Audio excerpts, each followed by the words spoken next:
RK Islamic Mart. রহমতুল্লাহি ওয়া বারাকাতুহু।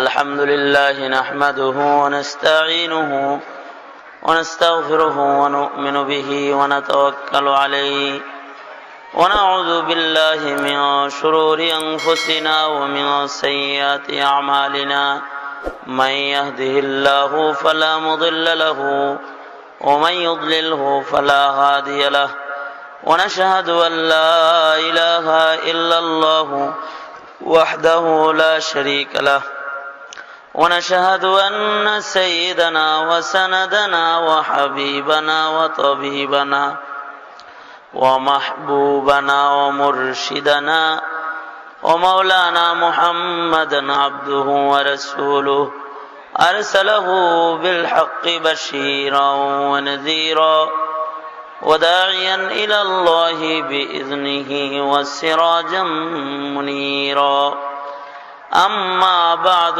فأعوذ بالله من الشيطان الرجيم بسم الله الرحمن الرحيم إن الذين آمنوا وعملوا الصالحات كانت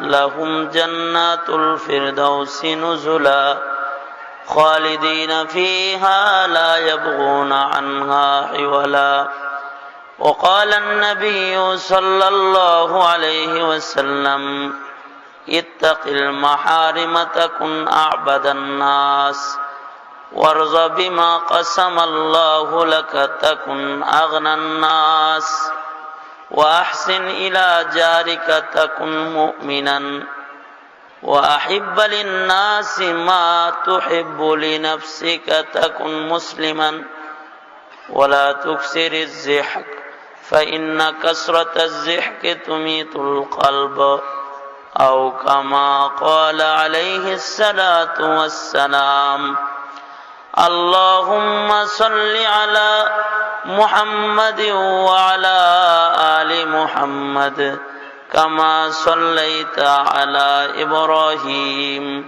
وعلى آل إبراهيم إنك حميد مجيد اللهم بارك على محمد وعلى آل محمد كما باركت على إبراهيم وعلى آل إبراهيم إنك حميد مجيد بلغ العلا بكماله كشف الدجى بجماله حسنت جميع خصاله صلوا عليه وآله بلغ العلا بكماله كشف الدجى بجماله حسنت جميع خصاله صلوا عليه وآله رہے میرے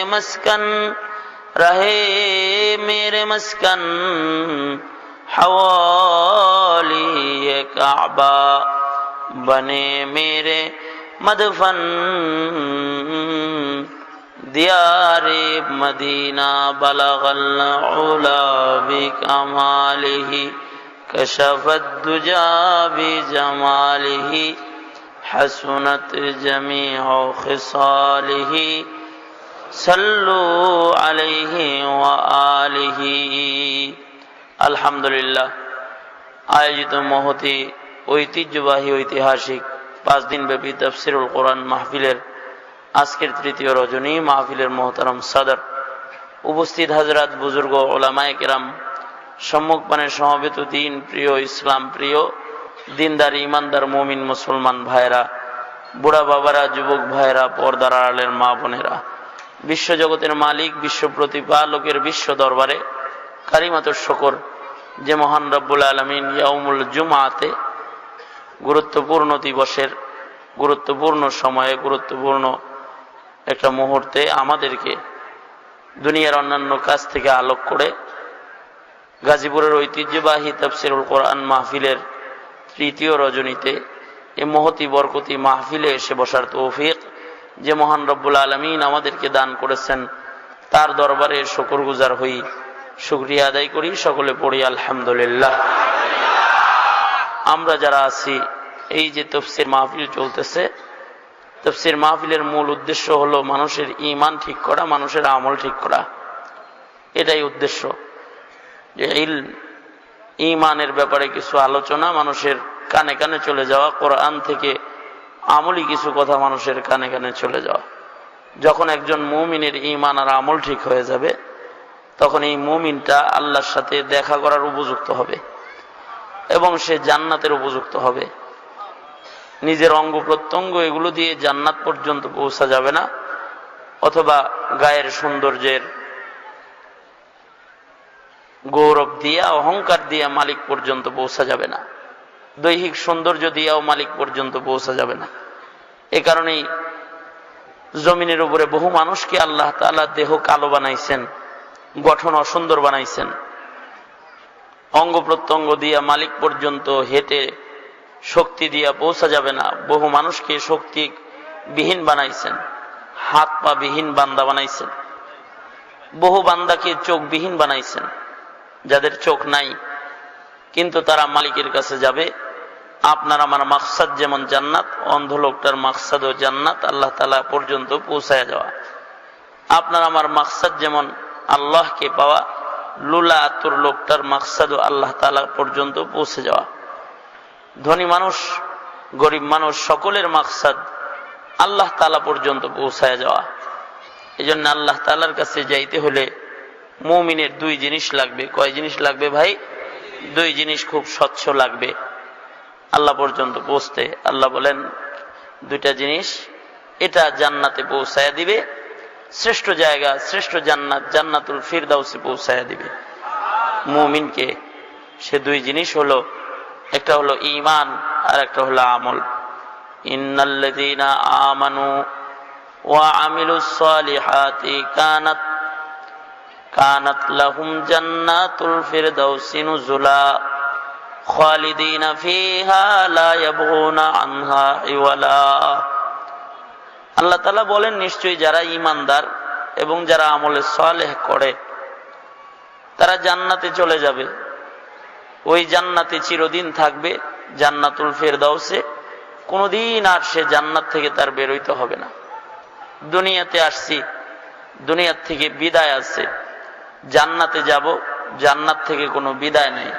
আল্লাহু আকবার বলেন, আল্লাহু আকবার। দুনিয়ার থেকে বিদায় নিতে হবে। দুনিয়া আছে নিয়ামতে ঘেরা, দুনিয়ার মধ্যে মানুষ আসে আবার বিদায় নিয়ে চলে যায়। কিন্তু মানুষ হায়াত পায়া যখন আল্লাহর জান্নাতের ভেতরে ঢুকে পড়বে, জান্নাত থেকে আল্লাহর বান্দাকে আর কখনো বের হইতে হবে না। চিরদিনের এক হায়াত, চির সুখের জায়গায় বান্দা পৌঁছে যাবে চিরদিনের জন্য। আর কোনোদিন তাকে এখান থেকে বেরোইতে হবে না। এই চিরস্থায়ী হায়াত, চিরস্থায়ী থাকার বাসস্থান জান্নাত, যেখানে কোনো নাপাক নাই, যেখানে কোনো বোমার আওয়াজ নাই, যেখানে কোনো জ্বালাও পোড়াও নাই, যেখানে কোনো মারামারি নাই, যেখানে কোনো কাটাকাটি নাই, যেখানে কোনো হিংসা বিদ্বেষ নাই, কিচ্ছু নাই। শুধুই সুখ আর সুখ, শান্তি আর শান্তি। কোথায়? জান্নাতে। শুধুই সুখ। এই জায়গায় যে যাবে, এখান থেকে আর কোনোদিন তাকে বেরোইতে হবে না, চিরদিন সে জান্নাতে থাকবে। সম্বল হলো দুইটা, এক নাম্বার হলো ঈমান আর একটা হলো আমল। ঈমান আমল বিহীন কেউ জান্নাত পর্যন্ত পৌঁছতে পারবে না। কেউ বহু আমল করেছে কিন্তু তার ঈমানের মধ্যে সমস্যা আছে, জান্নাতে যাবে না। আবার ঈমান ঠিক আছে কিন্তু আমলের মধ্যে সমস্যা করছে, জান্নাতে যাবে না।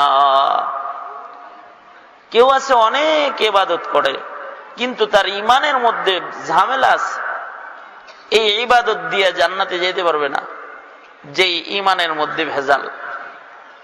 কারোর শুধু ঈমানের দৌলত আছে, দুই ডানার এক ডানা আছে আর একটা ডানা নাই, সে জান্নাত পর্যন্ত পৌঁছতে পারবে না। আমল নাই, ঈমান ঠিক আছে মগর আমলে সালেহ নাই, জান্নাতে যেতে পারবে না।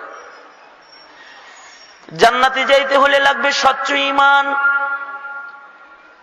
কলঙ্ক মুক্ত ঈমান, যে ঈমানের মধ্যে কোনো কলঙ্কের দাগ নাই, যার ঈমানের মধ্যে কোনো ভেজাল নাই, সে আল্লাহর জান্নাতে যাবে। যার আমলের মধ্যে কোনো ভেজাল নাই, সে আল্লাহর জান্নাতে যাবে।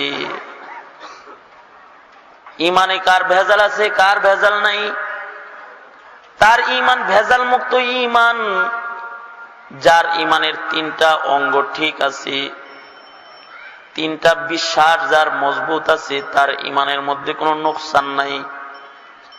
আর যার ঈমানের তিনটা বিশ্বাসের যে কোনো একটার মধ্যে একটু গন্ডগোল আছে, ও ঈমানদারের ঘরে জন্মায়, আজানে কামত কানে পায়, মুসলমান হিসেবে বসবাস করে, মরার পরে জানাজা পায়, মুসলিম কবরস্থানে দাফন হয়, মগর বেঈমান হয়ে ও কবরে যায়। যদি তার ঈমানের অঙ্গ ঠিক না থাকে, তিনটা জিনিসের, তিনটা বিশ্বাসের নাম ঈমান। এক নাম্বার তাওহীদ, দ্বিতীয় নাম্বার রিসালাত, তিন নাম্বার মাআদ।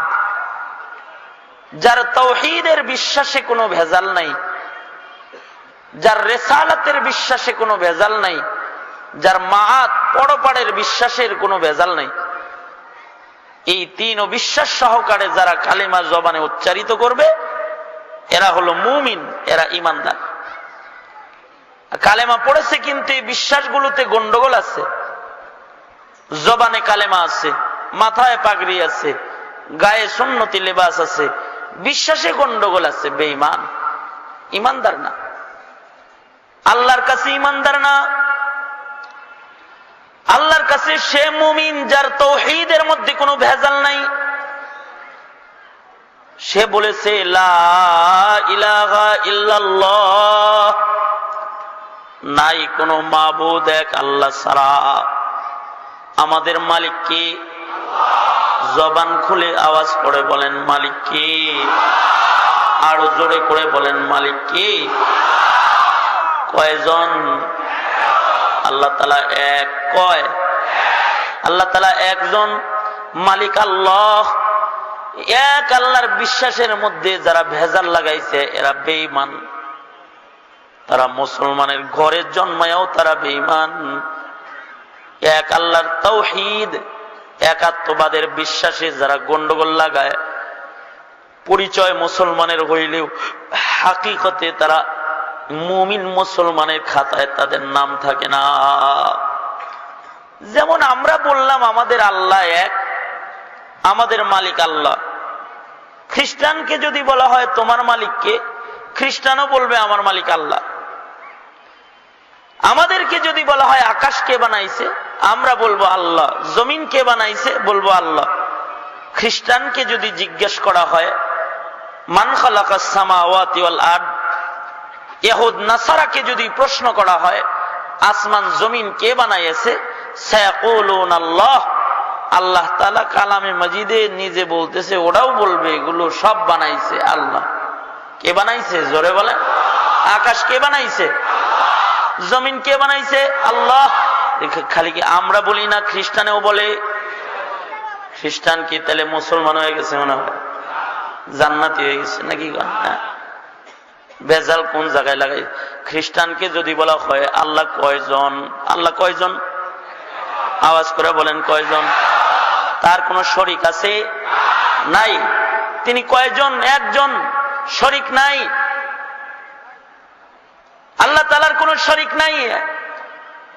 আশহাদু আল্লা ইলাহা ইল্লাল্লাহু ওয়াহদাহু লা শারীকা লাহু, এমন মালিক আমার, তিনি ছাড়া ইলাহ নাই, তার কোন শরীক নাই, অংশীদার নাই। খ্রিস্টানকেও যদি বলা হয় আল্লাহ কয়জন, খ্রিস্টান বলবে আল্লাহ তাআলা একজন। খ্রিস্টানরা বলবে আল্লাহ কয়জন? একজন। ভেজাল লাগাইছে কোন জায়গায়? ভেজাল লাগাইলো হলো খ্রিস্টানরা আল্লাহকে এক মানে, কিন্তু আল্লাহ তাআলার অংশ মানে, আল্লাহ তাআলার ছেলে মানে, আল্লাহ তাআলার বিবি মানে। ওরা বলে আল্লাহ এক ঠিক আছে, কিন্তু আল্লাহর একটা ছেলে আছে, ছেলের নাম হলো ঈসা, আর আল্লাহর একটা বিবি আছে তার নাম হলো হযরত মরিয়ম। নাউজুবিল্লাহ, আওয়াজ করে বলেন নাউজুবিল্লাহ। অঙ্গ বানাইছে। এ কারণেই কাফেরদেরকে তাওহীদ শিখানো হয়েছে। আল্লাহ তাওহীদ শিখাইছে, সূরাতুল ইখলাস দিয়ে তাওহীদ শিখাইছে। কাফেররা এসে সরকারে দু আলম নবীকে প্রশ্ন করে, আল্লাহর রাসূলকে কাফেররা বলে, মুহাম্মদ তোমার রবের পরিচয় বলো, তুমি যে আল্লাহর দাওয়াত দাও ওই আল্লাহর পরিচয় বলো মুহাম্মদ। তো সরকারে দু আলম নবীর কাছে এসে কাফেররা আল্লাহর পরিচয় জিজ্ঞাসা করলে আল্লাহ তাআলা সূরাতুল ইখলাস নাজিল করে দিয়েছেন। আল্লাহ তাআলা তার বন্ধুকে বলতেছে, বন্ধু ওরা আমার পরিচয় জিজ্ঞায়, ওদেরকে আমার পরিচয় বলে দেন। কুল হুয়াল্লাহু আহাদ আল্লাহুস সামাদ লাম ইয়ালিদ ওয়া লাম ইউলাদ ওয়া লাম ইয়াকুল লাহু কুফুয়ান আহাদ। পড়েন, 10 পারা কোরআনের সমান হয়। সূরাতুল ইখলাস তাদিলু সুলুসাল কোরআন। একবার সূরা ইখলাস করলে 10 পারা কোরআন পড়ার সওয়াব জমা হয়ে যায়। পড়েন, কুল হুয়াল্লাহু আহাদ আল্লাহুস সামাদ লাম ইয়ালিদ ওয়া লাম ইউলাদ ওয়া লাম ইয়াকুল লাহু কুফুয়ান আহাদ। একবার পড়লো তো সুলুসাল কোরআন, তাদিলু সুলুসাল কোরআন। 2 বার পড়লো তো 20 পারার সমান। 3 বার পড়লো পুরা কোরআনের সমান। তাওহীদ আছে। আল্লাহ তাআলা তার দোস্তকে বলে দিলেন, বলেন আল্লাহ তাআলা কুল, আমি যে মালিকের দাওয়াত দিই হুয়াল্লাহু আহাদ আহাদ, আপনি বলে দেন ওই আল্লাহর পরিচয় হলো তিনি আহাদ। আল্লাহুস সামাদ, ওই আল্লাহর পরিচয় হলো তিনি সমাদ। আরবি ভাষায় আহাদ মানে এক, ওয়াহিদ মানেও এক, ওয়াহিদুন মানে এক, আহাদ মানেও এক, ওয়াহিদ মানেও এক, আহাদ মানেও এক। খ্রিস্টানরা আল্লাহকে ওয়াহিদ মানে, কিন্তু আল্লাহকে আহাদ মানে না। আল্লাহ এক ওয়াহিদ শব্দে মানে, আহাদ শব্দে মানে না। কারণ আরবি ভাষায় ওয়াহিদ বলা হয় ওই একক জিনিসকে যার অঙ্গ বানানো সম্ভব, আর আহাদ বলা হয় এমন এক একক সত্তাকে যার আর কোনো অঙ্গ বাইর করা সম্ভব না। ওয়াহিদুন মানেও এক, আহাদ মানেও এক। আহাদুন লাইসা কা মিসলিক, সমাদুন লাইসা কা ফাযলিক। আহাদুন লাইসা কা মিসলিক, সমাদুন লাইসা কা ফাযলিক।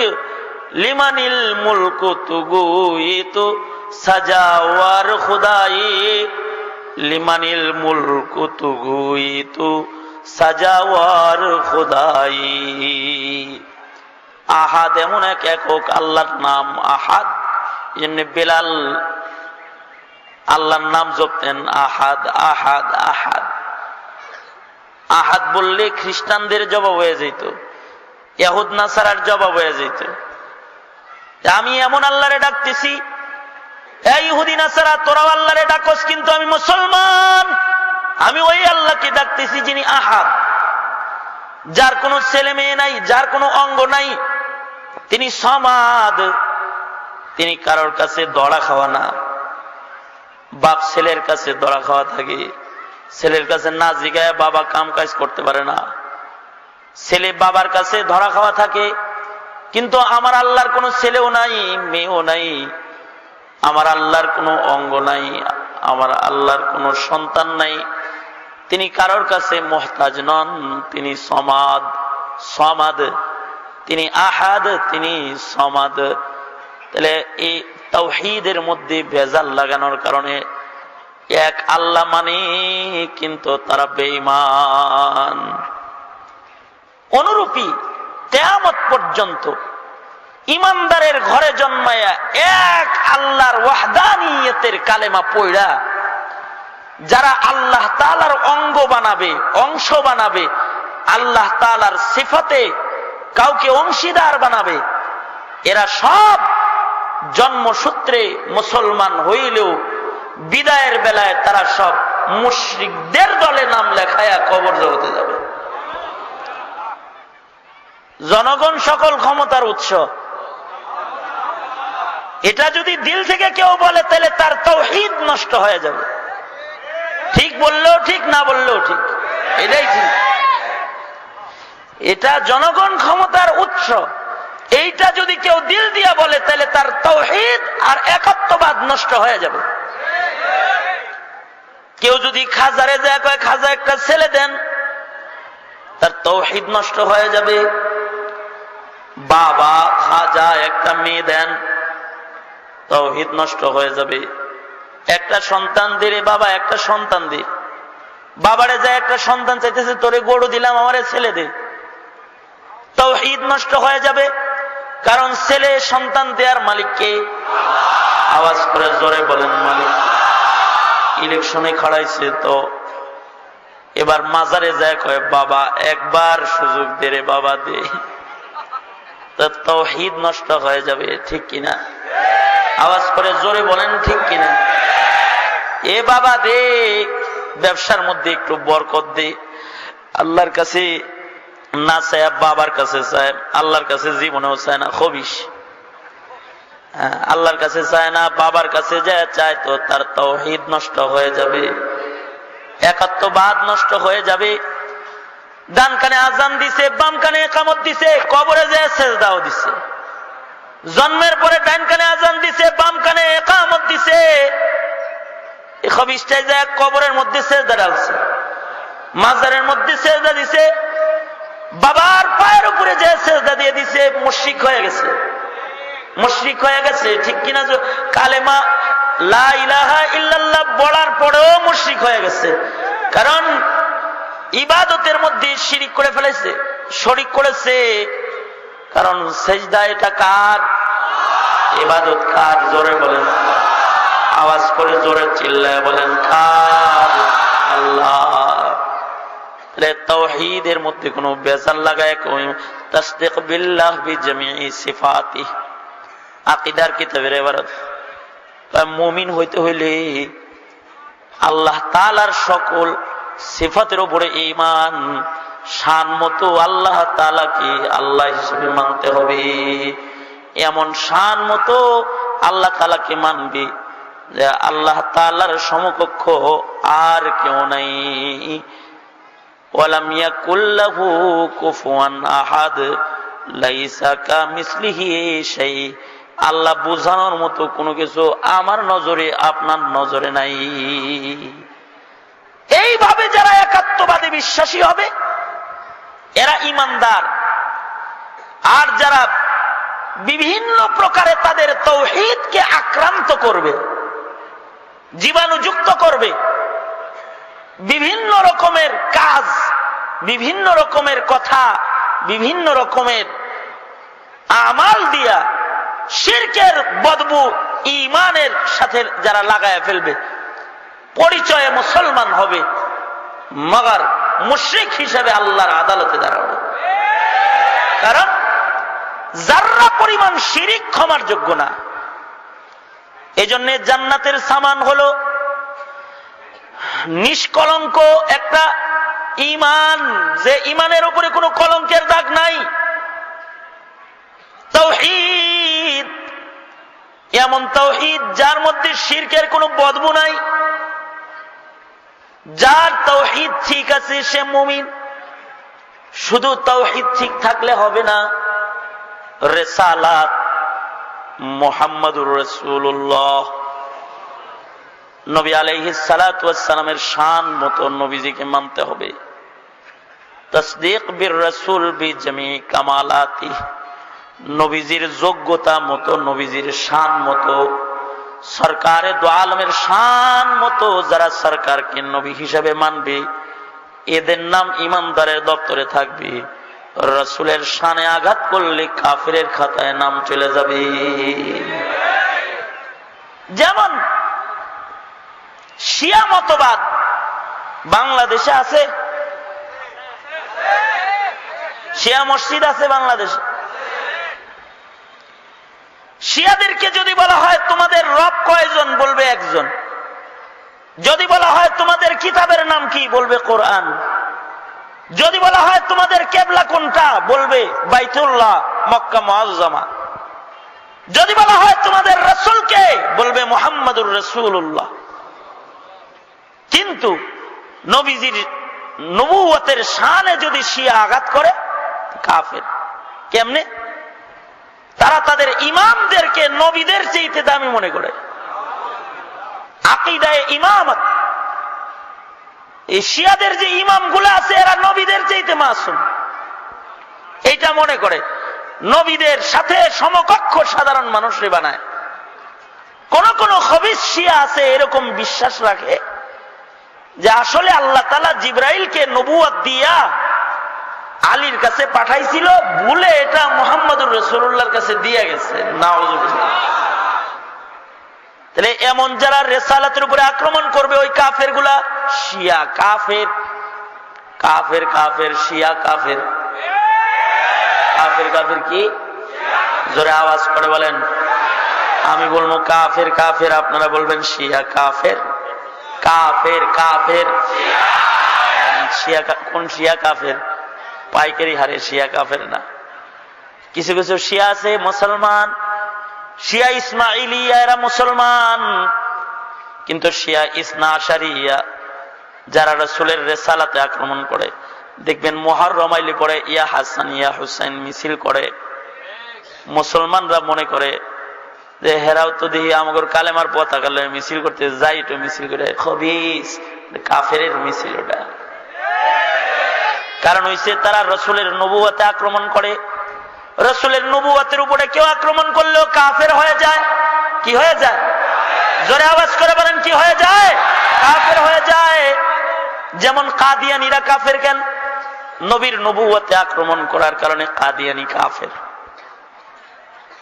কাদিয়ানীর গোষ্ঠীরে যদি বলা হয়, ওরা ওদের নাম দিছে আহমদিয়া মুসলিম জামাত। কত সুন্দর নাম, আহমদিয়া মুসলিম জামাত যাদের নাম।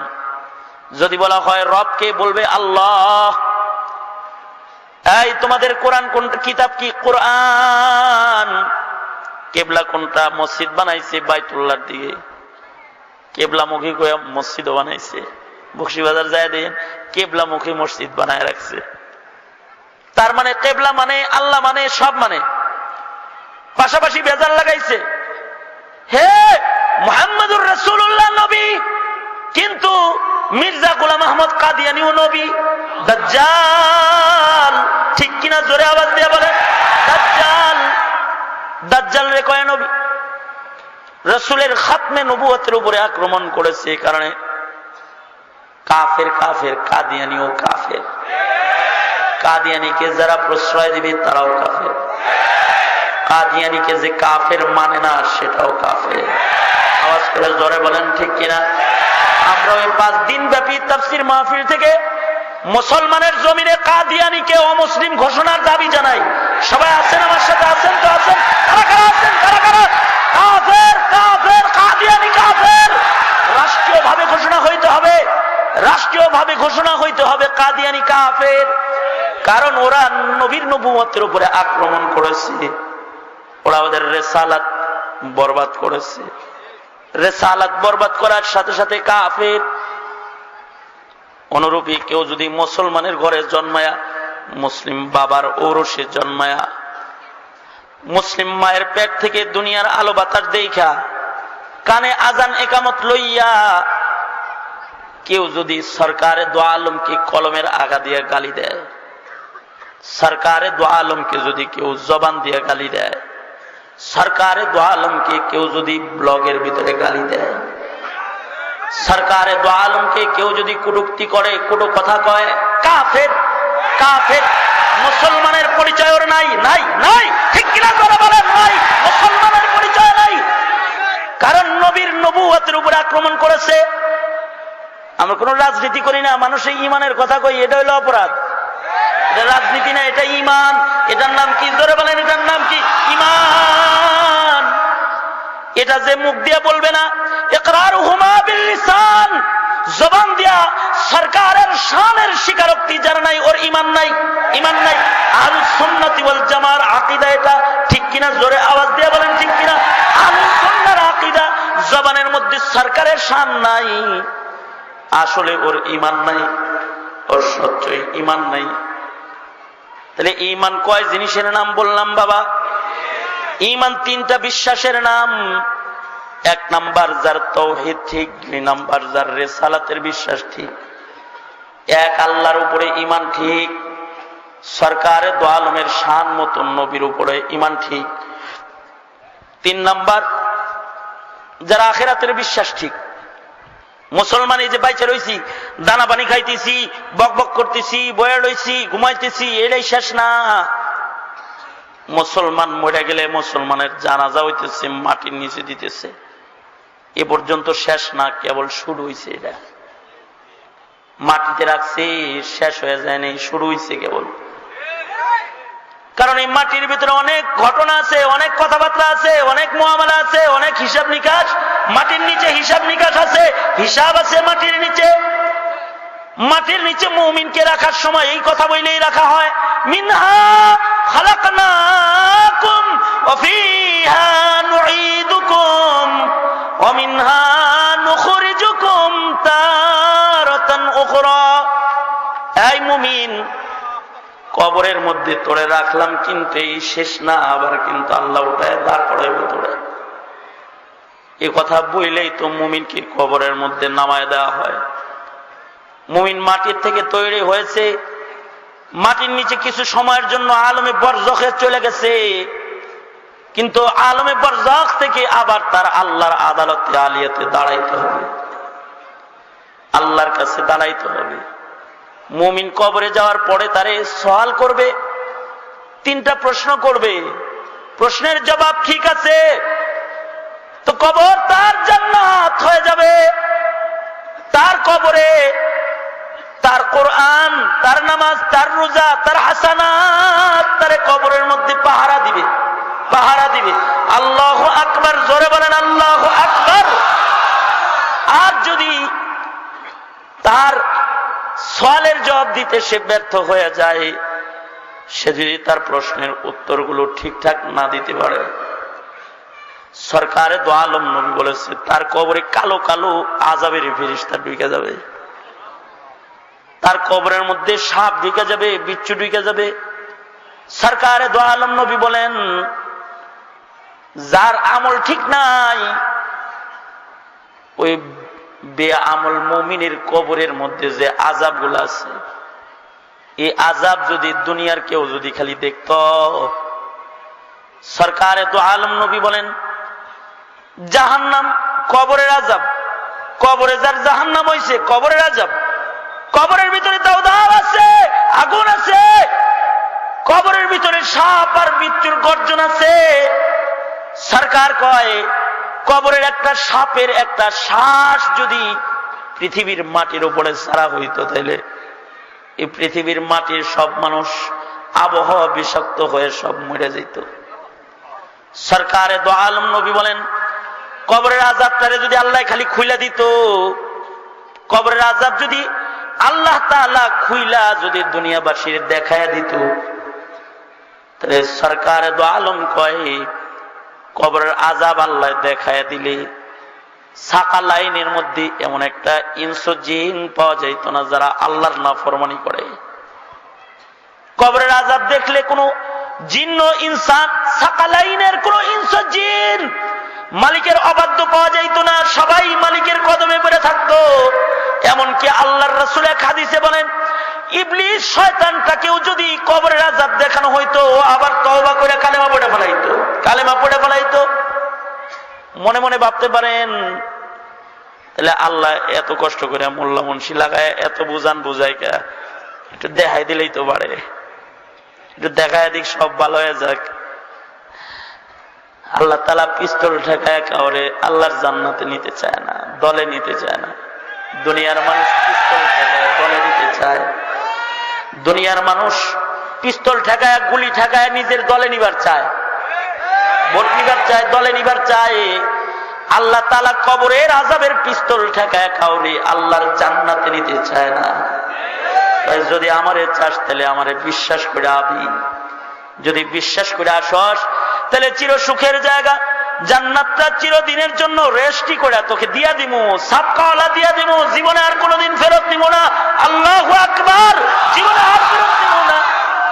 আর মনে রাখবি যদি বিশ্বাস না হয় তাহলে তোর করা তুই করতে থাক, পাবি বদলা আমি দিব। জাহান্নাম আমি বানাইছি, জাহান্নামের মধ্যে তোরে আগুনের মধ্যে ওই দিন জ্বালামু।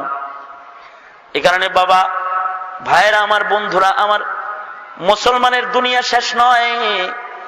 মুসলমানের কিন্তু কবর হাসর আছে, মুসলমানের আখিরাত আছে, মুসলমানের হাসর আছে, মুসলমানের কবরের আযাব আছে। হয়তো কবরে আবার মেহমানদারি আছে, জান্নাতের মেহমানদারি আছে। আবার কিন্তু কবর থেকেই শেষ নয়, ইসরাফিলের বাঁশি বাজবে আবার আল্লাহর আদালতে দাঁড়ানি আছে। আদালতে আলিয়াতে যখন দাঁড়াবে একটা বিচার হবে, দুনিয়ার বিচার নয়, এটা আল্লাহর বিচার হবে। আল্লাহর বিচার, আল্লাহর বিচার। কার বিচার? জোরে আওয়াজ করে বলেন, কার বিচার? বিচারপতি কে? আরে জবান খুলে আওয়াজ করে মর্দে মুজাহিদের আওয়াজে বলেন, বিচারপতি কে? বিচার আছে। যেদিন আদালতে কিবরিয়াতে আসামি হয়ে দাঁড়ানোর মাসালা আছে, আমি আপনি হয়ে যেমন লাল কাঠ করার আসামি, এমনকি দুনিয়ার সব পয়গম্বররা আসামি হয়ে দাঁড়াবে। এরকম একটা বাস্তব সত্য বিচার মুমিনের সামনে আছে, আছে। কোরআন বলে আছে, আল্লাহ তাআলা সূরাতুল ওয়াকিয়া নাযিল করে বলে আছে, ইযা ওয়াকাআতিল ওয়াকিআহ লাইসা লিওয়াকাতিহা কাযিবাহ খাফিদাতুর রাফিআহ। আল্লাহ কয় আছে, ঘটনা আছে, ঘটনা ঘটবে। ইযা যুলজিলাতিল আরদু জিলজালাহা ওয়া আখরাজাতিল আরদু আসকালাহা ওয়া ক্বালাল ইনসানু মা লাহা ইযা শামসু কুওয়ারাত ওয়া ইযান নুজুমু কাদারাত। এই সব ঘটনা ঘটবে। চাঁদ সূর্য একটা একটা করে খৈসা খৈসা মাটির উপরে পড়ে যাবে। আল্লাহু আকবার, আল্লাহু আকবার। জমিনের উপরে একটা ভূমিকম্প হবে, জমিন চৌচির হয়ে যাবে, টুকরা টুকরা হয়ে যাবে। পর্বতমালা পাহাড়গুলো তুলার মতো বাতাসের সাথে কোনো পরমাণুর মতো উড়তে থাকবে। পাহাড়ে ফাড়ে যাएंगे, জমি पर জলজলা होगा।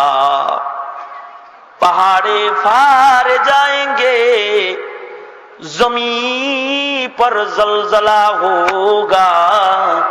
मोहम्मद तख्त पर होगा, अदालत पर खुदा होगा। मोहम्मद तख्त पर होगा, अदालत पर खुदा होगा। এটা বিচারক একমাত্র উকিল, দ্বিতীয় উকিল নাই। অ্যাডভোকেট একজন, শাফাআতে কুবরা লইয়া যিনি মাকামে মাহমুদের মধ্যে সমাসীন থাকবে। আল্লাহ তাআলা বিচারপতি হয়ে বিচারকের আসনে বসে যাবে। আদম, ইব্রাহিম, ঈসা, মুসা সকল পয়গম্বর ইয়া নফসি ইয়া নফসি নফসি করবে। কেউ নাই, কেউ নাই, কথা বলার কেউ নাই। ওই বিচারতে, বিচারের আদালতে আপনাকে আমাকে দাঁড়ানি আছি। আপনার এই চেহারাটা আল্লাহ তাআলাকে দেখানি আছে। মালিকের সামনে চেহারাটা লইয়া দাঁড়ানোর মাসালা আছে। এই যে কিছু বিষয় আছে, মাআদ যেটাকে বলা হয়, মাআদ কবর থেকে শুরু হবে, জান্নাতের ভিতরে ঢুইকা আল্লাহর দিদার দিয়া যেটা শেষ হবে। অফুরন্ত জান্নাতের হায়াত যে পাবে, এই যে একটা জবরদস্ত জিন্দেগি, বরজখের জিন্দেগি অথবা আখিরাতের জিন্দেগি আছে, এইটার উপরে যার ঈমান দুর্বল, মুসলমানের ঔরজাত হইলেও সে কাফের। কাফের, বড় শিক্ষিত, বড় বুদ্ধিজীবী হইলেও কাফের। কবরের আযাব আর হাসর নাসর সম্পর্কে কোন দুর্বলতা আছে তার, দুর্বল কথা কয়, ওর ঈমান নাই, বেঈমান, নাস্তিক, মুরতাদ হয়ে গেছে। ঠিক কিনা বরাবর মুরতাদ হয়ে গেছে। আজকের মুসলমানকে কবরের বিশ্বাস নষ্ট করার জন্য, আখিরাতের বিশ্বাস নষ্ট করার জন্য ইহুদ নাসারার এজেন্টরা শিক্ষাঙ্গনে কাজ করতেছে। বড় বড় বিদ্যাপীঠগুলোতে কাফের মুশরিক লাল চামড়াওয়ালাদের এজেন্ট কাজ করতেছে। ওরা ছাত্র করে শিখায়। কি এর মৌলবীরা কোরআন খুলে কইলো মাটির ভিতরে ঢুকবা আবার বাইর করবো, আর বিশ্বাস করলা। আরে মিয়া, মাটিতে কিছু ঢুকলে ওটা থাকে নাকি? ওটা পয়সা যায়। জানো না কে বলছে? সব পচে। মাঝে মাঝে তো জিন্দা লাশ বাইরে যায়। আল্লাহু আকবার বলেন, জোরে বলেন। জিন্দা লাশ বাইরে যায়, জিন্দা বাইরে যায়। সবাই পচে না। কিছু কিছু লাশ মাটি আক্রমণ করতে পারে না, মাটি তাদের হজম করতে পারে না। বহু সাহাবীর লাশ হজম করতে পারে নাই। নদী ভাঙ্গন হয়েছে, সাহাবীর লাশ বাইরে গেছে। আরে বাংলাদেশের ঘটনা, রংপুরে এক সুফি দরবেশের লাশ বাইরে গেছে, মাটি খাইতে পারে নাই। চরমনার আল্লাহর কুতুবের আশিক ছিল, হেলিকপ্টার নিয়ে পর্যন্ত মানুষের লাশ দেখতে গেছে। মাটি হজম করতে পারে নাই, মাটির যোগ্যতা নাই হজম করার। সবাই রে মাটি হজম করতে পারে না। মাটি হজম করে সকলকে পারে না। মাটির মধ্যে অনেক কিছু আছে, মাটির মধ্যে ঘটনা আছে, মাটির মধ্যে সরজব আছে। ঠিক কিনা জোরে বলে, সরজব আছে। কোন নাস্তিক, কোন বেঈমান, কোন মুরতাদ যদি কবরের আযাব অস্বীকার করে, মুসলমানের ঔরজ্জাত হইলেও মুসলমানের আদালতে ওর দাঁড়ানি নাই, মুসলমানের দপ্তরে ওর নাম নাই, ওর নাম মুমিনের দপ্তরে নাই। ঠিক কিনা? নাই। বেঈমান হয়ে গেছে। যারা আখিরাত বিশ্বাস করে না, বেঈমান হয়ে গেছে। মিজান পুলসরাত বিশ্বাস করে না, বেঈমান হয়ে গেছে। ঈমান নেই, বেঈমান হয়ে যায়। এ কারণে ঈমানের মৌলিক অঙ্গ, মৌলিক বিশ্বাস, তিনটা বিশ্বাসের নাম হলো ঈমান। এক নাম্বার যার তাওহীদ ঠিক, সে মুমিন। দুই নাম্বার যার রিসালাত ঠিক আছে, রিসালাতের ভেতরে কোনো গন্ডগোল নাই, রিসালাতের বিশ্বাসের মধ্যে কোনো গন্ডগোল নাই, সে মুমিন। যার পরপার আখিরাত, বরজখ, আখিরাত, কবর, হাসরের বিশ্বাসের মধ্যে কোনো ঝামেলা নাই, সে হইল মুমিন। যার ঝামেলা, সে মুমিন না। যার ঝামেলা এগুলোতে, সে কি না? সে আদমশুমারিতে মুসলমানের দেশের নাগরিক, কিন্তু আল্লাহর শুমারিতে মুমিন হিসেবে সে নাই। ঠিক আসতে কইলেন কে মিয়া? আওয়াজ করে জোরে সবাই মিলে চিল্লায় বলেন, ঠিক না? এই জন্য মাইকের আওয়াজ যত মুমিনের কান পর্যন্ত যাইতেছে। তোমাদের সাথে আমাদের কোনো আদাওয়াতি দুশ্মনীও নাই, মোল্লা মুন্সির কোনো আদাওয়াতি নেই। তোমাদের লগে ক্ষমতা নিয়ে ভাগ বাটোয়ারা নাই, দলীয় গ্যাদারিং নাই, গ্যাঞ্জাম নাই, কিচ্ছু নেই। তোমাদের পায়ে হাত আছে। আমাদের সরকারে তো আলম নবী মানুষের কাছে যে তাওহীদ লয়ে গেছিল, ওই তাওহীদের মধ্যে কোনো ভেজাল লাগাইবা না। পায়ে হাত ভেজাল লাগাইবা না। তুমি মুসলমান, ঠিক কিনা? ভেজাল লাগাইবা না। মুসলমানের ঈমানের মধ্যে কোনো ভেজাল থাকতে পারবে না। যার ঈমানে ভেজাল নাই, সে নিরাপদে আল্লাহর জান্নাতে চলে যাবে। শুধু ভেজাল মুক্ত ঈমান হইলে হয় না, ওয়া আমিলুস সালিহাত, আমলে সালেহ হইতে হবে তার। সালেহ, আমলে সালেহ কাকে বলে? আমলে সালেহ বলা হয় ওই আমল কি, যে আমল মন গড়া না, যে আমল সুন্নতের প্যাকেট দিয়ে ঢাকা, যে আমলের উপরে সুন্নতের প্যাকেটের সিল লাগানো, সুন্নতের সিল লাগানো যে আমলের মধ্যে। তার মানে ইত্তাবি ওয়ালা তাবতাদি, নবীর সুন্নত দিয়ে আমল প্যাকেট করো, বিদআত দিয়া আমল বরবাদ করবা না। এজন্যে বিদআতি হাসরের ময়দানে ধরা খায় যাবে যদি ঈমান ঠিক হয়। ঠিক কিনা জোরে? বিদআতি যারা বিদআত যারা করে, আহলে বিদআ যারা সুন্নতকে বাদ দিয়ে ইবাদত করে, নবীর তরিকার বাইরে যায় ইবাদত করে, যাদের আমল সুন্নতের রঙে রঙিন হয় নাই, খাজার রঙে রঙিন হইছে। খাজা যেমনে বলছে ওইভাবে আমল করে, রাসূল যেমনে বলছে করে না। খাজা কয় নাচো তাই নাচে, খাজা কয় খিচুড়ি খাও তাই খায়, খাজা কয় খালি ঢুলো ঢুলো তাই ঢুলে, খাজা বলে উরুস করো তাই উরুস করে, খাজা বলে মিছিল করো, পতাকা লাগাও পতাকা লাগায়। এইভাবে জান্নাত না বেটা, এভাবে জান্নাত না, না এভাবে জান্নাত না, ঠিক কিনা করো, এভাবে জান্নাত না। জান্নাতে যাইতে হলে আমলকে রাসূলের সুন্নতের প্যাকেট দিয়ে পেঁচায় ফেলতে হবে। যাদের আমলের মধ্যে সুন্নতের প্যাকেটিং নাই তাদের আমল বরবাদ আমল। এই আমলগুলো হবে বরবাদ আমল। যাদের আমলের রূহ থাকবে ভালো, যাদের আমল সুন্নতের রঙে রঙিন হবে, তাদের আমল, যে আমলগুলোর নিয়ত ভালো, ইখলাস ওয়ালা, আবার সুন্নতের প্যাকেটিং আছে, এই আমলগুলা যদি অল্প হয়, অল্প আমল দিয়া বান্দা নাজাত পাওয়া যাবে। এই জন্য সরকারে দো আলম নবী বলেন, قال رسول الله صلى الله عليه وسلم قال رسول الله صلى الله عليه وسلم اخلص دينك يكفيك العمل القليل। রাসূল বলেন আমল কম করো কিন্তু ভালো করে করো, ইখলাস নিয়া সুন্দর করে বিশুদ্ধ করে আমলগুলা করো, তাহলে তোমার অল্প আমল তোমার নাজাতের জন্য কাফি হয়ে যাবে। এই দুটি সম্বল যাদের ভালো, তারা মালিকের জান্নাতে যাবে। ও কথাটাই কালামে মাজিদের আয়াতে, ঈমান ঠিক আমল ঠিক, জান্নাতুল ফেরদাউস। আমরা আমাদের ঈমান আমল ঠিক করতে রাজি আছি তো ইনশাআল্লাহ? সবাই রাজি তো ইনশাআল্লাহ? কারা কারা রাজি? হাত তুলি, কারা কারা রাজি? আল্লাহ আপনি আমাদেরকে কবুল করে নেন। জোরে বলেন আমিন, আরো জোরে আওয়াজ করে বলেন আমিন। আল্লাহ কবুল করে নিক। ঈমান আমল তো ঠিক করলাম, এখন আরো কিছু বিষয় আছে, ওইগুলো করা যাবে না। কিছু কিছু কালেমাওয়ালা মুমিন আছে, তাদের ঈমানও ঠিক আছে, আমলও ঠিক আছে, আবার গুনাহও ঠিক আছে, পাপও ঠিক আছে, ইবাদতও ঠিক আছে, আকামও ঠিক আছে, হজও করে, আকামও করে, নামাজও পড়ে, বেহুদা কামও করে, আছে না কিছু? সুন্নতি কায়দায় চলে, আবার মাঝে মাঝে ভেজালও লাগায় বলায় দেয়, গুনার খাতাও করে, সবই করে, মিক্স পজিশন, কি মিশ্রণ করে ফেলেছে। ঈমান আমলও ঠিক আছে, এর মধ্যে আবার কিছু নাপাক টাপাকও আছে। অসুবিধা নাই, অসুবিধা নাই, আল্লাহ দিবনে দিবনে দিবনে। নিজের মন মতো আবার কিছু গুনাহ খাতাও করতেছে।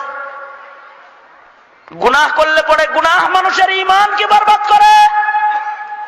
গুনাহ এমন একটা জঘন্য ভয়াবহ জিনিসের নাম, সাপ যেমন জীবন নাশক, গুনাহ হলো ঈমান আমল নাশক।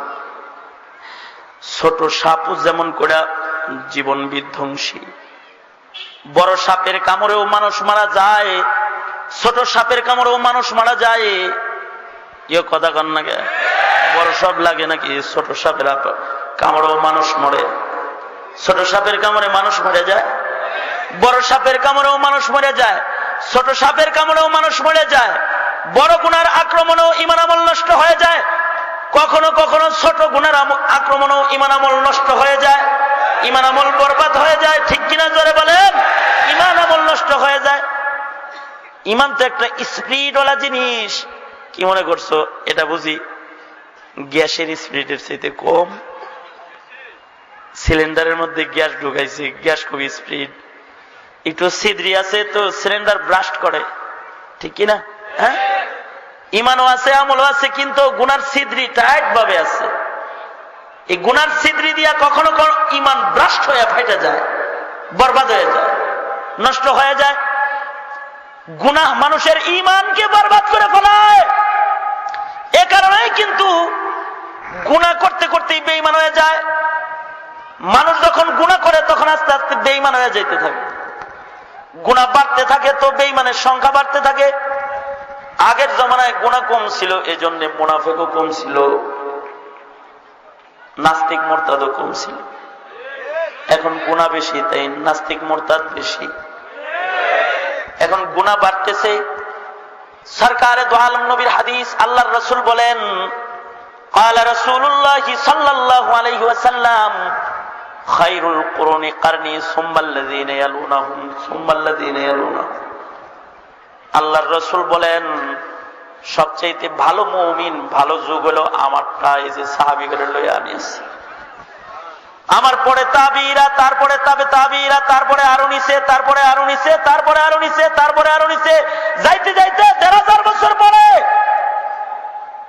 ১৫০ বছর পরে এসা ১৪০০ বছর পরে, ১৪০০ বছর পরে এসা ডিজিটাল হইছে, কিন্তু গুনাহ আরো বাড়ছে।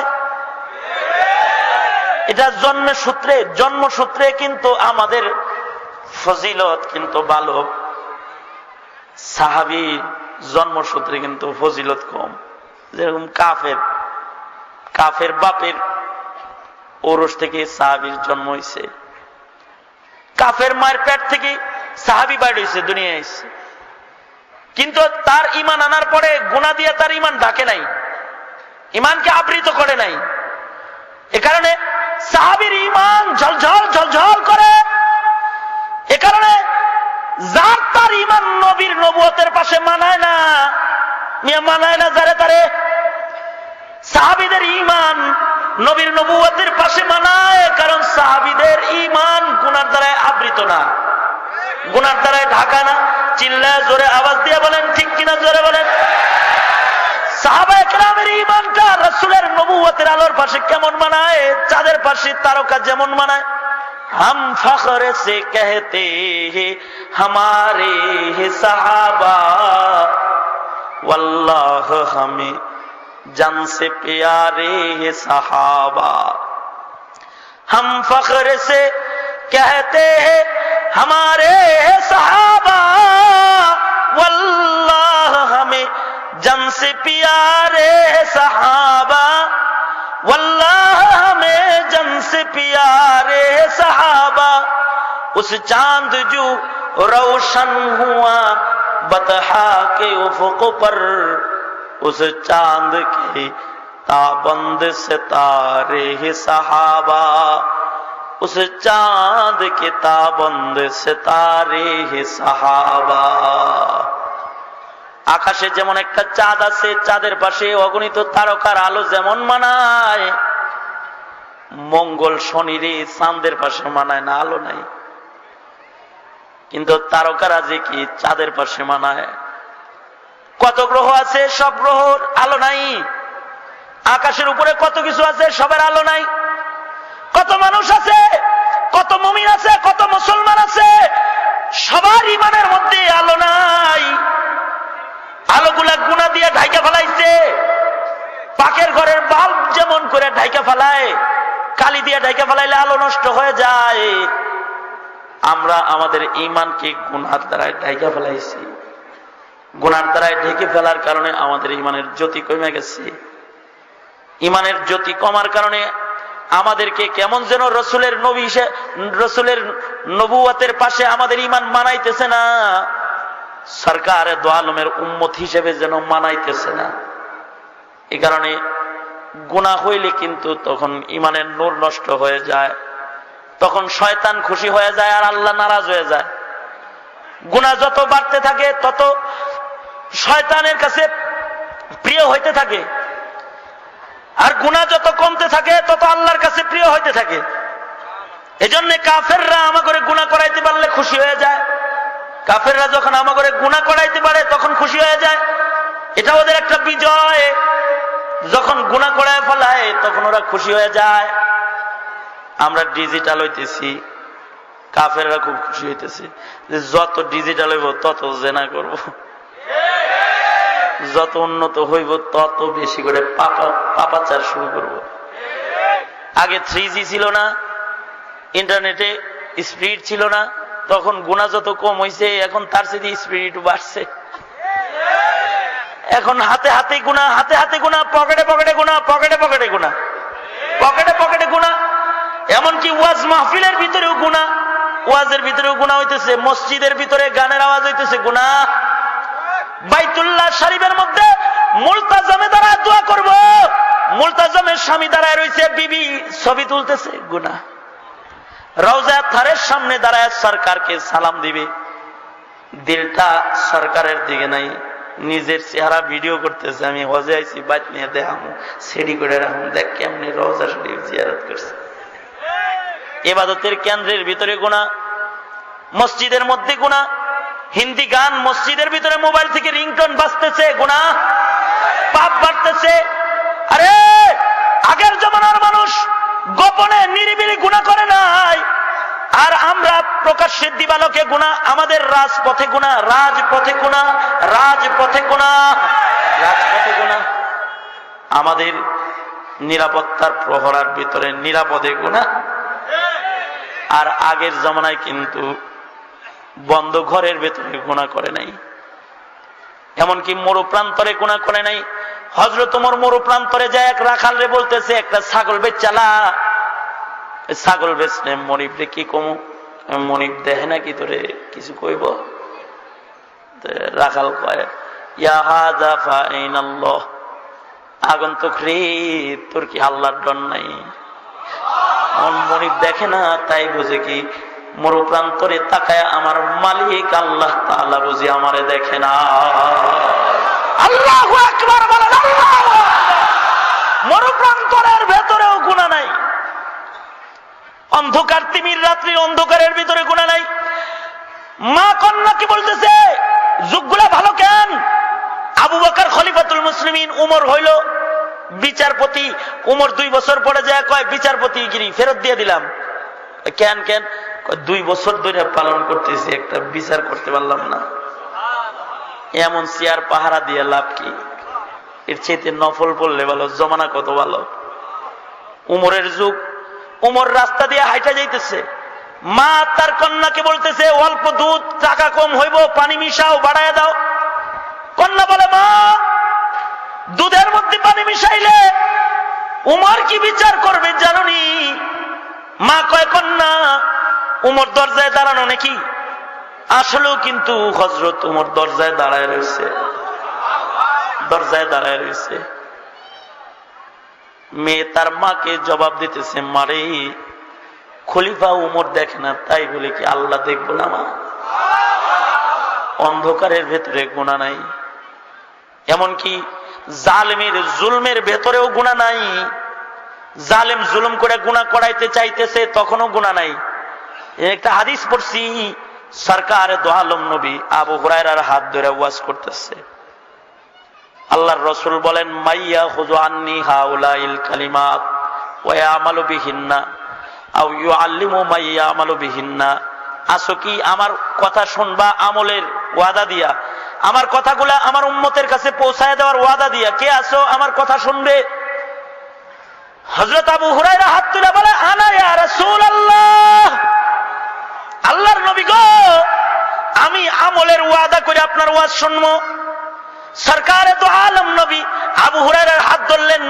আবু হুরায়রা বলেন, ফা আখাযা ইয়াদি, আল্লাহর নবী আমার হাত ধরলেন। হাত ধইরা আল্লাহর রাসূল বলতেছেন, ইত্তাকিল মাহারিমা তাকুন আবাদান নাস। আবু হুরায়রা, গুনাহ ছাইরা দাও, আল্লাহর পেয়ারা হয়ে যাও। পাপ যুক্ত আল্লাহর পেয়ারা হওয়া যায় না। মুমিন আল্লাহর পেয়ারা হইতে হলে পাপ মুক্ত হইতে হয়। পাপ মুক্ত, পাপ যুক্ত আল্লাহর পেয়ারা না। পাপ মুক্ত মুমিন হলো আল্লাহর পেয়ারা, পাপ যুক্ত হলো শয়তানের পেয়ারা, আর পাপ মুক্ত হলো আল্লাহর পেয়ারা। আল্লাহু আকবার বলেন, আল্লাহু আকবার। আগের জমানার মানুষ পাপ মুক্ত, এমনকি বেশ্যাখানার ভেতরে যায়ও পাপ করে না, গুনাহ করে না। বাইজিদ বুস্তামি রহমাতুল্লাহ আলাইহির জমানার ঘটনা। বাইজিদ, অলি বাইজিদের যুগের ঘটনা। অলি বাইজিদ বাগদাদে তখন একটা বেশ্যানারীর আগমন হয়েছে। বেশ্যানারীর ভিজিট হইল 200 টাকা, ঘর ভাড়া নিয়ে খালি জেনা ব্যভিচার করে। বাইজিদের কাছে খবর গেছে, বাইজিদ বাগদাদে ঘর ভাড়া করে জেনা শুরু হয়েছে। ঘর ভাড়া জেনা, এক রাত্রে 200 টাকা হইলে রূপসী সুন্দরী মেয়ে একটা আছে, তার সাথে ইজ্জত হরণের কাম কাজ চলে। বাইজিদ খবর পায়, 200 টাকা জোগাড় করছে। 200 টাকা জোগাড় করে বাইজিদ বুস্তামি রহমাতুল্লাহ আলাইহি যায় বেশ্যাখানার দরজায় বয়ে রয়েছে। মৌলবী দেখে এখন আর কেউ যায় না। যারা এই বেশ্যাখানার দরজায় যায় হুজুর পাগড়িওয়ালা বাইজিদ দেখে আসতে করে লেজ গুটায় বাগে। এইটা কিন্তু এই জমানায়ও ছিল এক সময়। আমি দেখছি, আমারে দেখলে দেখা গেছে অনেকে সিগারেট ফালায় দিছে। হুজুর দেহের সামনে কি আপনি বিড়ি টানি ফালা, আস্তে করে আড়াল করছে। রাস্তা দিয়ে যাইতেছি তো তাস খেলতেছে, এমন ভাবে বসছে লাগে যেন যে বাদাম খাইতে বসছে। আসলে কাপড়ের মাঝখানে রয়েছিল তাস। হুজুর দেখছে তো হুজুরের একটা আদব, এই আদব আগে ছিল, এখন আর আদব নাই। এখন নিজে বিড়ি খায়, হুজুরের দোয়া খাওয়ায়, হুজুর আমি বিড়ি খাই আপনি তোমার আদব নাই। ওই আদব যতদিন ছিল ততদিন আখলাক ছিল। ওই আদব দূর হয়েছে, হত্যা বেড়েছে, খুন বেড়েছে, জেনা বেড়েছে, ধর্ষণ বেড়েছে, পাপাচার বেড়েছে, বোমাবাজি বেড়েছে, অ্যাসিড নিক্ষেপ বেড়েছে, পেট্রোল বোমা বেড়েছে। ঠিক কিনা করে বলেন? দেহাবধির কারণে বেড়েছে, আদব নাই। এখন আদব নাই। আগের জমানার মুমিন তো আদব বেশি। দরজায় পাগড়ি মাথায় বাইজিদ বয়ে রয়েছে, যেই আসে একটা একটা করে ভাগে। সন্ধ্যাবেলায় বেশ্যা মহিলা বলে, কিরে কাজের মেয়ে, কোনো কাস্টমার দি নাই? কে কয় নাই, আছে অনেক কাস্টমার, সব ঘুরে যেতেছে। কেন? দরজার মধ্যে সুফি বসা আছে। সুফি দরবেশ একজন বসে রয়েছে। বেশ্যা মহিলা কয়, আমার দরজায় তো দরবেশ টরবেশ থাকার কথা না, যা জিগা দিয়ে কি চায়? কাজের মেয়ে যায় বলে, এই কি চান, কি চান? এই দরজায় আপনি কেন? এখানে ঢুকতাম চাই, থাকতাম চাই। মাল আছে 200 টাকা লাগে। বাইজিদ বুস্তামি 200 টাকার পুটলা বের করে কয়, এটা তোর মালিকরে দেখে যা। 200 টাকা আগে পাঠায় দিছে। কাজের মেয়ে কয়, আজব কাস্টমার এটা, অন্যান্য কাস্টমার আগে ঘরে ঢুকে তারপরে টাকা দেয়, আরে হে টাকা আগে পাঠায় পরে হে যায়। আজব কাস্টমার আইছে রে। ঠিক আছে, কানার লাগে চোখ, আমার লাগে টাকা, দরবেশ কিনা হেটা চাই দেওয়ার দরকার নেই, এটা এত পাইছি, আইতে গ ভিতরে আইতে গ। বাইজিদ বুস্তামি কি এবার আবেদন জানাইছে যাওয়ার জন্য, কারণ টাকা দিয়ে এবার এক রাত্রির জন্য ঘর কিনা হয়ে গেছে। দরজায় দাঁড়ায় অলি বাইজিদ সালাম দিতেছে, আসসালামু আলাইকুম ওয়া রাহমাতুল্লাহ। হায় হায়, কেউ তো আমার সালাম দেয় নাই, এটা কি আবার সালাম দিল? ভেতর থেকে জবাব দেয়, ওয়া আলাইকুম আসসালাম ওয়া রাহমাতুল্লাহ। বাইজিদ দরজায় দাঁড়ায় দাঁড়ায় বলতেছে, বোনরি, এক রাত্রিতে তুমি 200 টাকা কামাই করো, এই জন্য তোমার 200 টাকা আগে দিছি। ও বোন, তোর দরজায় দাঁড়ায় যারা তোরে টাকা দেয় তারা তোরে দেখে। ওই রব্বে জলিলের কসম, যে রব্বে জলিলের হাতে আমার প্রাণ, আমি কিন্তু তোরে দেখার জন্য তোরে টাকা দেই নাই। বোনরে, আমি তোর ঘরের দরজার বাইরে দাঁড়িয়ে আছি, পর্দাটা ফলাও, তোমার চেহারাটা ঢাকা লও, কারণ আমার চোখ দিয়া তোমার চেহারা দেখা হালাল নয়। তুমি তোমার চেহারা ঢাকা লও, তুমি আবৃত হয়ে যাও। আমি তোমার ঘরের ভিতরে ঢুকবো, তোমাকে দেখার জন্য তোমার ঘরে ঢুকতেছি না, তবে অবশ্যই একজনের সাথে তোমার আজকে আমি দেখা করাবো, যার দরজার থেকে দীর্ঘদিন পর্যন্ত তুমি দূরে রইছ, যে 5 বেলা তোমার সাথে দেখা করার জন্য তোমারে ডাকে, তোমার কানে আওয়াজ যায় না, সেই মালিকের সাথে আমি তোমারে দেখা করাইতে ঘরে ঢুকবো। কথাগুলো মহিলাকে আসর করেছে, পর্দা দিয়ে চেহারা ডাইকা বলাইছে। অলি বাইজিদ বেশ্যাখানার ভিতরে ঢুকে গেছে, যা বলে, ও বোন, ওযু করে আয়, ওযু করে আয়, পাক কাপড় পরে আয়, পাক কাপড় পরে আয়। অলি বাইজিদ ব্যাগের থেকে নিজের জায়নামাজটা বাইর করে কেবলার দিকে করে বিছায়া দিয়ে বলে, কতকাল ও মালিকের সাথে দেখা করেছ না, দাঁড়ায় জায়নামাজের উপরে একটু দাঁড়া, 2 রাকাত নামাজ পড়, সেজদা দে, সেজদা দে। রব্বে জলিলের কদমের উপরে একটু কাঁদ, আল্লাহকে একটু ডাক দে, সেজদা দে। মহিলাটা বাইজিদের বিছানো যায় নামাজের মধ্যে সেজদা দিয়ে দিছে। ঘরের অপর প্রান্তে বাইজিদ সেজদা দিয়ে বলে, আল্লাহ, আমার দায়িত্ব ছিল তোমার একটা হারানো বান্দিকে তোমার কদমে পৌঁছানো, আমি আমার দায়িত্ব পালন করলাম। দেখো না তোমার বান্দি তোমার পায়ে পড়ে রইছে। আল্লাহ, তুমি এবার কুদরতি হাতের দ্বারা তোমার বান্দিটারে কোলে উঠালো, কোলে উঠালো। আল্লাহু আকবার বলেন, আল্লাহু আকবার। ওই জামানার মানুষ যারা গুনাহ করেছে, গুনাহগারের কাছে যায় তারা ইবাদত শুরু করেছে। এই জমানায় এসে দেখলাম যারা ইবাদত করে তাদের কাছে যায় গুনাহ করা শুরু করে। ঠিক কিনা? জোরে আওয়াজ দিয়ে চিল্লায় জোরে আওয়াজ দিয়ে বলেন ঠিক কিনা? আওয়াজ করে আরো জোরে আওয়াজ করে বলেন ঠিক কিনা? তাহলে কি তাদের কারণে আপনি আমি গুনাহ করে ফেলা দিব না? আপনাকে আমাকে যদি বন্দিশালায় আটকানো হয় তারপরেও গুনাহ করব না। আজম বিল জাজম হবে, শপথ হবে, পাপ করব না। সরকার দু আলম নবী আবু হুরায়রার আঙ্গুল ধরে কয়, ইত্তাকিল মাহারিমা তাকুন আবাদান নাস, পাপ ছেড়ে দে, আল্লাহর পেয়ারা হয়ে যা। আমি আপনি শপথ করব ঈমান আমলের পাশাপাশি গুনাহ করুন না। ঠিক কিনা? জোরে আওয়াজ, আরো জোরে আওয়াজ করে বলেন ঠিক কিনা? জালালউদ্দিন সুয়ুতী রহমাতুল্লাহ আলাইহি শারহ সুদূরে ঘটনা লিখেছে, 3 সহোদর ভাই জালেম রাজার হাতে আটকা পড়ে গেছে। জালেম রাজায় কয়, খ্রিস্টান হয়ে যা।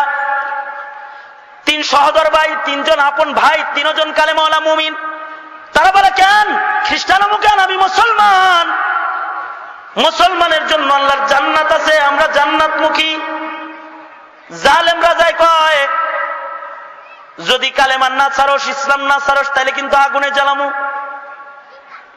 মুমিন কয়, জান দিতে পারি কিন্তু ঈমানটা দিতে পারি না তোমাকে।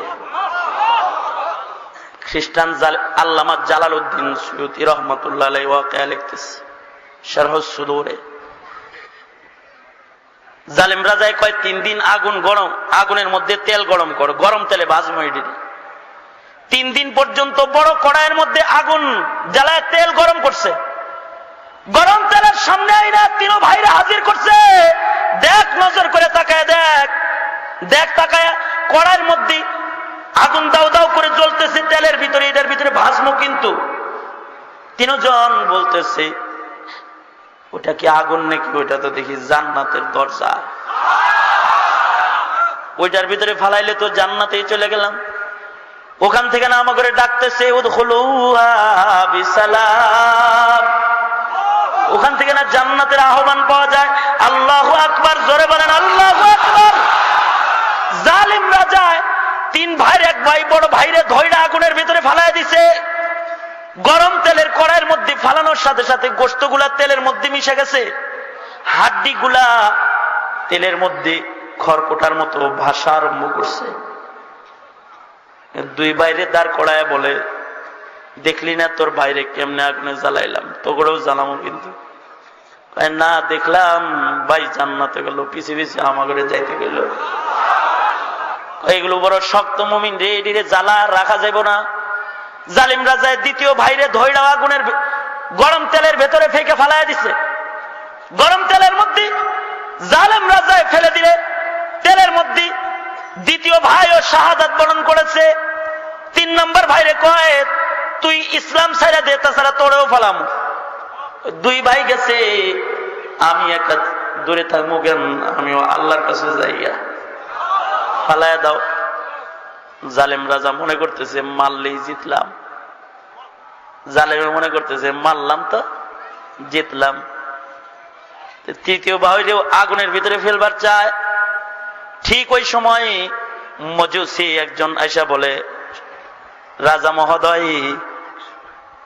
রাজা মহোদয় শোনেন শোনেন, মারলে কিন্তু জিতে না, মারলে হারে। যারা মরে তারা জিতে।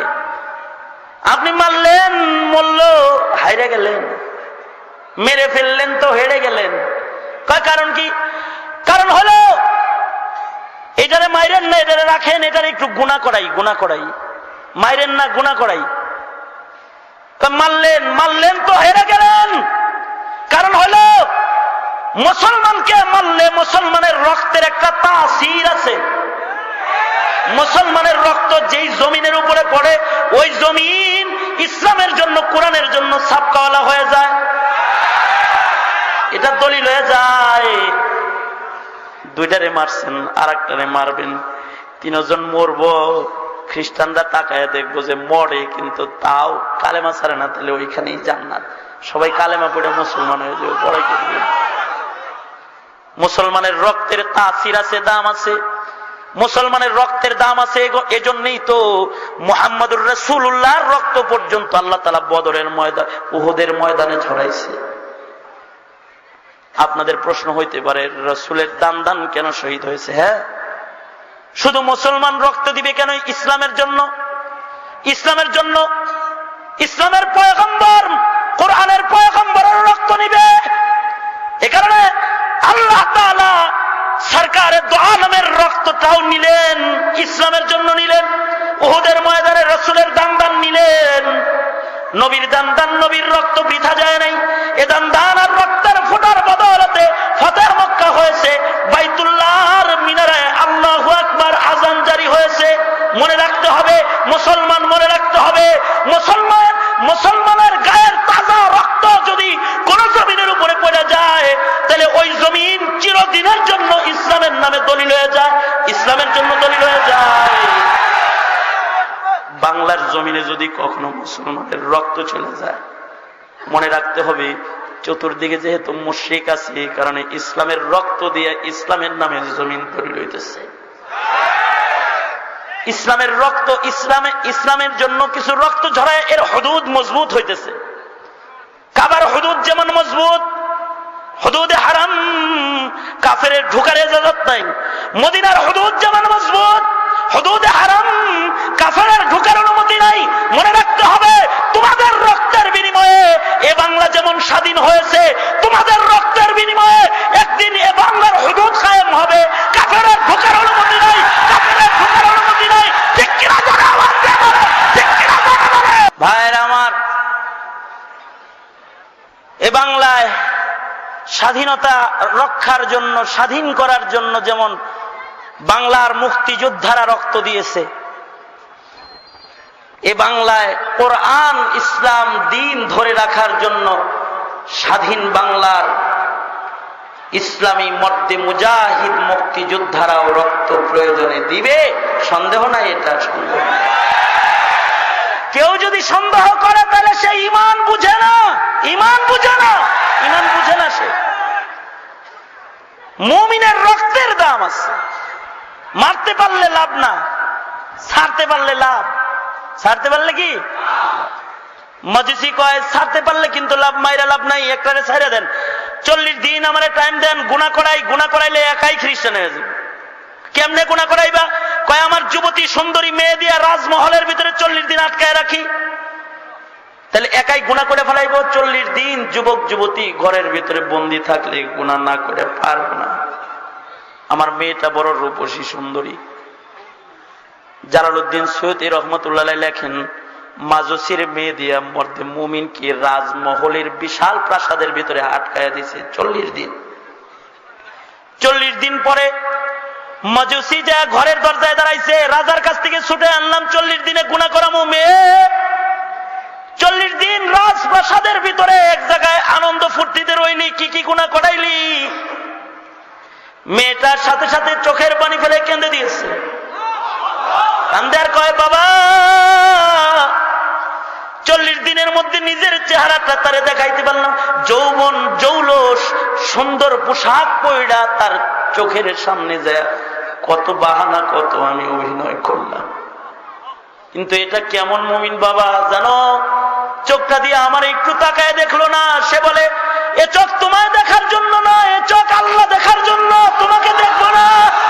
বাবা 40 দিনের মধ্যে আমারে তাকায় একটু দেখেও নাই, এমনকি 40 দিনের মধ্যে আমার হাতের কিছু খায়ও নাই। তবে বাবা আমি যখন ঘুমায় যাই, ঘুম থেকে উঠা দেখি তার সামনে বহুত রকমারি ফল ফ্রুট জান্নাতি খাবার রাখা। কে দিল ভাই এগুলো? কয় এগুলো আমার মালিকের দান। বাবা গো, তার ওইগুলা দেখে তো আমার কালেমা পড়ে মুসলমান হইতে মনে চাইতেছে। আব্বা বাবা বলে, কন্যা চুপ থাক, জালিমরা যায় তোর আমার গলা ফলায় দিবে।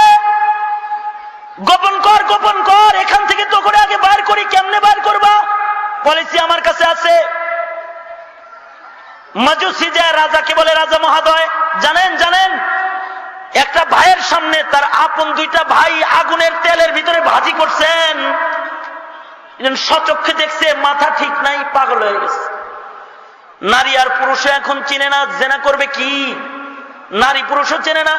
অসুস্থ রোগী হয়ে গেছে, চিকিৎসার জন্য তাকে বাইরে বের করা দরকার। ঠিক আছে, তাহলে বাইরে বের করে চিকিৎসা করো। দুইজনকে বাইরে বের করে দিছে, রাজমহল থেকে বের করে আনছে চিকিৎসার বাহানায়।